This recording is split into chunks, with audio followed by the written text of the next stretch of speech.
hurt feelings report. You Well, work first, here. your immediate reaction to President Trump yesterday. All right, just hold on. Let's do all this at once, Gotcha. because I got a committee to go to. Well, let's start with the budget. Just wait. We're going to go with you first. Okay. All right, now. Okay. The president today said that the Senate should take over the House bill on the budget. What's your response to that? He says Senator Graham's bill just isn't feasible. Say that again for me. The president says that Senator Graham should instead focus on the House budget bill. What's your response to that? My response is that it is not a competition. I don't care whether it's one bill or two bills. I just care that we get a bill. I've always been agnostic on the vessel. You can teach one or two bills round or flat.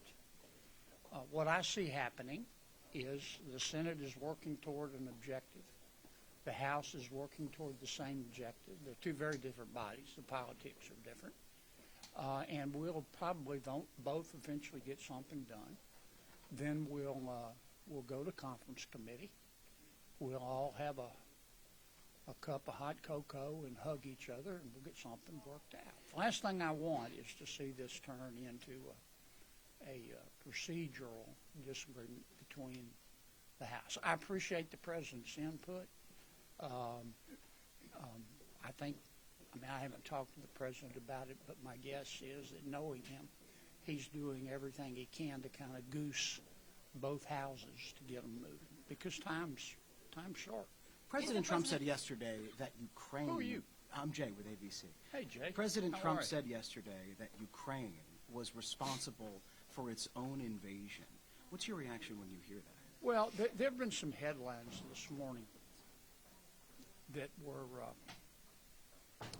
written by somebody who's obviously started day drinking again, saying that I had broken with the president. There's nothing to break with the president on. We don't have a settlement to Ukraine yet, What I do believe is this, and to the extent the White House thinks otherwise, I disagree with them. They're entitled to their opinion. I'm entitled to mine. I do not think that Ukraine started the war. I think. Then why is the president saying that? Mr. ABC, if you want to talk to me, you're going to let me finish. Okay? If you want to give the interview, you give the interview. Okay? Number one, I think that I hate it when you guys do that. I really do. It's very rude. It's very rude. Number one, to the extent that the White House is suggesting that Russia started the war, or to the extent that the let me go to another question. You're done. You had your shot. You missed. Elon Musk said he wanted to think about the idea of a Doge dividend. Of Yeah, I don't want to talk $5,000. about Doge yet. Somebody asked Okay. me a question about Ukraine other than this guy. Do you think Ukraine is responsible at all in the way that Here's President what I Trump think. There was a headline this morning that I disagreed with. It was written by somebody who either is not a journalist or he's day drinking, again, saying that I'd broken with the White House. There's nothing to break with the White House over because we don't yet have a settlement on Ukraine. Here's where I disagree with the White House. To the extent that the White House said that Ukraine started the war, I disagree. I think Vladimir Putin started the war. I also believe, through bitter experience, that Vladimir Putin is a gangster. He's a gangster with a black heart. I don't. He makes Jeffrey Dahmer look like Mother Teresa. He has Stalin's taste for blood. And as I've said in another context, I wouldn't. I trust this guy like I trust gas stations sushi. I mean, you can't trust him. Now, having said that, we're going to have a settlement. We've always known we were going to have a settlement in Ukraine. Our job, and I think this is where the president's headed, is to get a settlement that lifts up Ukraine, lifts up Europe, lifts up America and the West, and diminishes Vladimir Putin. So he's not inclined to do this again. So can I ask a question? Sure you can. I'm Siobhan Kennedy from Channel 4 News I like in your the UK. name. Yeah. Why is from it? the UK? Yes. Cool place. Why is it then that President Trump is happy to criticize President Zelensky but will not say a single word against President Putin? I've heard him be very critical of President Putin before. I mean, I may be around him more than you, but I've heard him be very critical. But to answer your question specifically, you'll have to ask him. But are you happy when you hear him criticize? I mean, how does it make you feel? You know, I'm an optimist. I'm a paranoid optimist. But I try not to let this place get to me. I'm hardly ever unhappy. But is he right to trust Putin? One last thing on that. I think I answered your question. One last thing on that, Senator. Zelensky, in response, said that it was disinformation what the president was saying. He was also not a part of these negotiations. Is this to the detriment? I don't want to get between President Zelensky and President Trump. I never get between a dog and a fire hydrant, man. That's the way I live my life. I think they're both good men. I think they both want the same thing. And I think we will get there. But put this in context. There is no settlement yet. I think there will be one. And if there isn't one, we're going to have to, if there's not a good one for Ukraine and the West and America, we're going to have to ratchet up the pressure. I mean, here's the way I look at it. I don't want America to be the world's policeman. I don't. But I don't want Vladimir Putin to be the world's policeman either.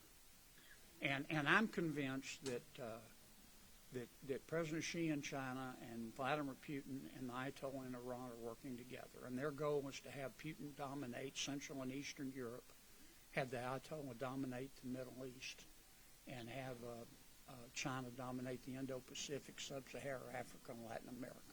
And that's not a world safe for America. And I don't want to be the world's policeman, but I don't want those three